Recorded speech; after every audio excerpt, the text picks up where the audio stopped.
Maligayang pagdating sa Mystic EA Channel. Ihanda ninyo ang inyong mga sarili, sapagkat ngayong gabi, tayo'y lulubog sa karimlan ng Ateneo de Manila University, isang lugar na hindi lamang kinikilala sa akademikong kahusayan, kundi sa mga nakakakilabot na misteryong bumabalot dito. Sa ilalim ng katahimikan ng kampus, nakatago ang mga kwentong tila, bumabaluktot sa katotohanan, gumagapang sa bawat sulok ng institusyong ito, at nagpapadala ng malamig na hangin sa bawat dumadaan. Halina't samahan niyo kami habang binubuksan natin ang mga pinto, patungo sa mga alamat at kwentong hindi mawawala sa inyong isipa. Ito ang mga lihim ng Ateneo de Manila University.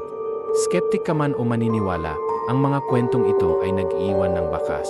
Mga alamat lang ba ito, o may mas masamang puwersa na naglalaro?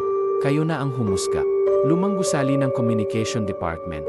Magsisimula tayo sa lumang gusali ng Communication Department, ang pinaniniwalaang sentro ng mga kababalaghan sa kampus.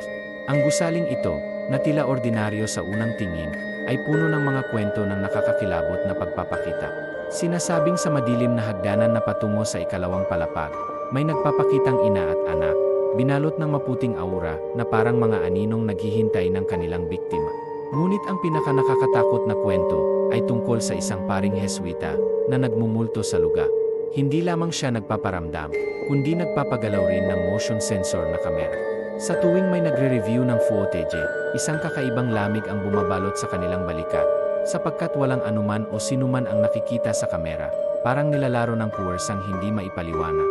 Marami ang naniniwalang ang gusaling ito ay nagsisilbing portal, patungo sa ibang dimensyon, kung saan ang mga kaluluwa ay nakakulong sa walang katapusang pagdurusa.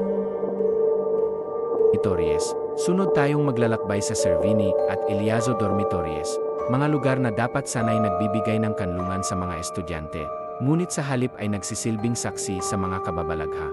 Ipinahayag ng ilang residente na sa kalagitnaan ng gabi, naririnig nila ang tunog ng umaagos na tubig mula sa isang katabing cubicle sa banyo, ngunit laging walang tao roon. Lalo pang nagiging nakakakilabot ang sitwasyon kapag nagsimulang umalingasaw ang amoy ng sigarilyo. Isang malansang halimuyak na nagpapaalala sa isang babaeng dormer na diumano'y binaril sa loob ng dormitoryo habang bakasyon. Ang kanyang presensya, isang walang laban na kaluluwa, ay patuloy na nagpaparamdam, tila naghahanap ng katarungan o isang kasagutan sa kanyang marahas na pagkamatay. Hindi magiging kumpleto ang ating paglalakbay kung hindi natin bibisitahin ang Bellarmine Hall, isang gusali na kilala sa tila walang katapusang hagdanan nito. Isang estudyante ang minsang natagpuang litong-lito, walang pag-asang makalabas, sa gitna ng isang labirintong tila, hindi nagtatapos. Sinasabing ang kaluluwang ito ay patuloy na naglalakbay sa hagdanan, nakulong sa isang walang hanggang pag-akyat, paulit-ulit na hinahanap ang daan palabas ngunit laging nabibigo. Ang iba'y naririnig ang kanyang mga yabag, isang panaghoy sa malamig na hangin ng gabi, at ang iba'y nakakaranas ng biglaang paglamig ng katawan, habang sila'y nasa gusali. Parang may mga matang nagmamasid mula sa mga anino.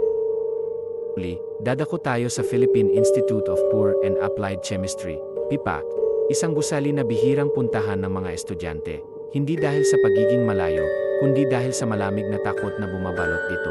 Ang kwento ng isang janitor na natagpuang patay, nasakal matapos matrap sa loob ng isang silid, ay naging bahagi na ng alamat ng lugar. Ngunit hindi dito nagtatapos ang kwento.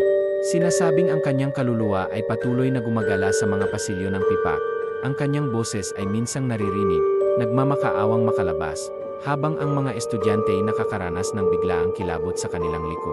Ang kanyang pag-iyak ay umuugong sa mga dingding, tila binabalot ng pangungulila at galit. Narito ang mga lihim ng Ateneo de Manila University, mga kwentong gumugulo sa isipan, mga alamat na humahaplos sa inyong pagkatao, at mga misteryong nag-aanyaya ng tanong, mga kwentong kathang-isip lang ba ito, o may mga puwersang mas malalim, mas madilim na naglalaro sa kampus na ito. Kayo na ang humusga, ngunit tandaan, ang mga anino'y may mga lihim na kanilang kinikimki. Abangan ang susunod na kabanata ng kababalaghan sa Mystic EA Channel. Laging tandaan, buksan ang inyong mga ilaw, sapagkat hindi nyo alam kung anong uri ng nilalang ang nagtatago sa dilim.